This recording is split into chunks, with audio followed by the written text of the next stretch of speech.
Assalamualaikum semuanya. Perkenalkan, nama saya Rafina Ajijah dengan NPM 1912110004 dari Prodi Pendidikan Islam Anak Usia Dini semester 3 Fakultas Agama Islam Universitas Majalengka.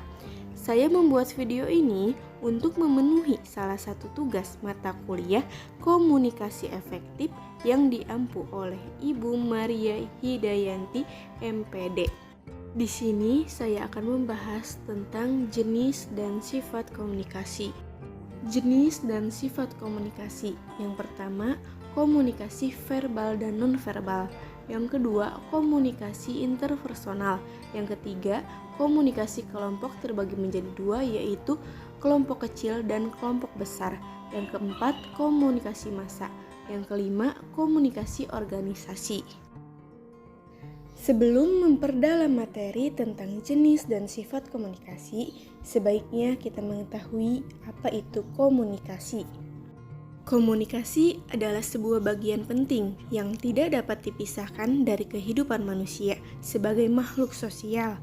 Secara etimologis, kata komunikasi berasal dari bahasa Latin, yaitu communication, yang artinya menyampaikan. Komunikasi verbal. Komunikasi verbal adalah bentuk komunikasi yang disampaikan dengan cara lisan atau tulisan.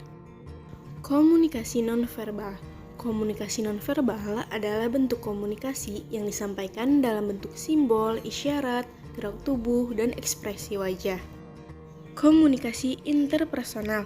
Komunikasi interpersonal adalah komunikasi antara orang-orang secara tatap muka yang memungkinkan setiap pesertanya menangkap reaksi orang lain secara langsung, baik secara verbal atau nonverbal.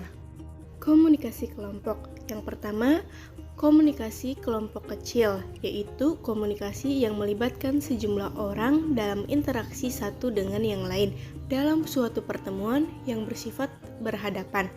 Yang kedua, komunikasi kelompok besar adalah komunikasi yang melibatkan interaksi antara kelompok dengan individu, individu dengan kelompok, kelompok dengan kelompok. Komunikasi massa.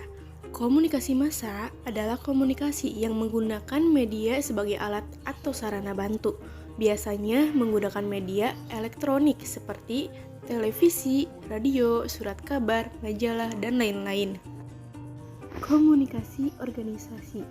Komunikasi organisasi adalah komunikasi yang terjadi dalam suatu organisasi bersifat formal dan informal dan berlangsung dalam jaringan yang lebih besar dari komunikasi kelompok.